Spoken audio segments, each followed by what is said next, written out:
আমরা স্বপ্নে দেখি যে আমাকে কেউ মেরে ফেলেছে, বা কেউ আমাকে গলা টিপে ধরছে, বা কেউ আমাকে মারবে। এরকম স্বপ্ন যদি আমরা দেখি তাহলে কি করব? নমস্কার, মৃণাল জ্যোতি চ্যানেলে আপনাদের সবাইকে স্বাগত। আমি মৃণাল। আজকে স্বপ্ন সংক্রান্ত দ্বিতীয় পর্বে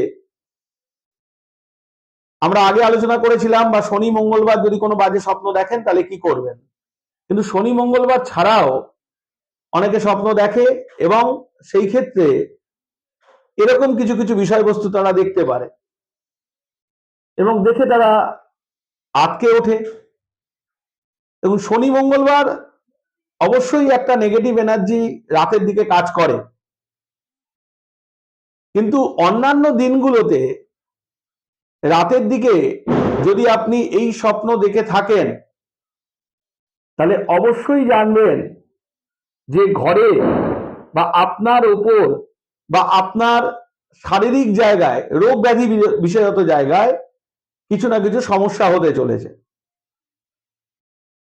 আজ না হলেও 6 মাসের মধ্যে তার একটা এফেক্ট অবশ্যই আপনি দেখতে পাবেন। এই ক্ষেত্রে ঘরে এক সপ্তাহ আপনার জটা মাংসী আর মুড়া মাংসী আর গুগ্গুল, এই তিনটে বস্তু একসাথে একত্রীকরণ করে এবং তার মধ্যে একটু ঘি দিয়ে দেবেন, ঘি দিয়ে মাখিয়ে টানা 1 সপ্তাহ যাবত ঘরে ধরান। দেখবেন এই স্বপ্ন আর দেখবেন না এবং পরবর্তীকালে এই স্বপ্নের কোনো নেগেটিভ এফেক্ট আপনার মধ্যে আসবে না।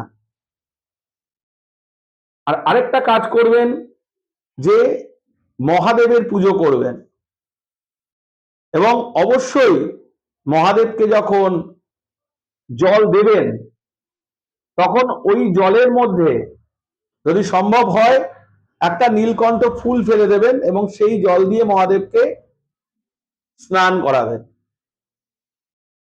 8 ঘন্টা ভিজিয়ে রাখার পর সেই জল দিয়ে মহাদেবকে স্নান করাবেন। সে গঙ্গা জল হতে পারে বা পরিষ্কার জল হতে পারে, সেই জল দিয়ে মহাদেবকে স্নান করাবেন এবং স্নান করানোর পর মহাদেবের মাথায় চন্দন এবং একটু আতপ চাল ভিজিয়ে মহাদেবের মাথার উপর দিয়ে দেবেন। অবশ্যই সুফল পাবেন। নমস্কার।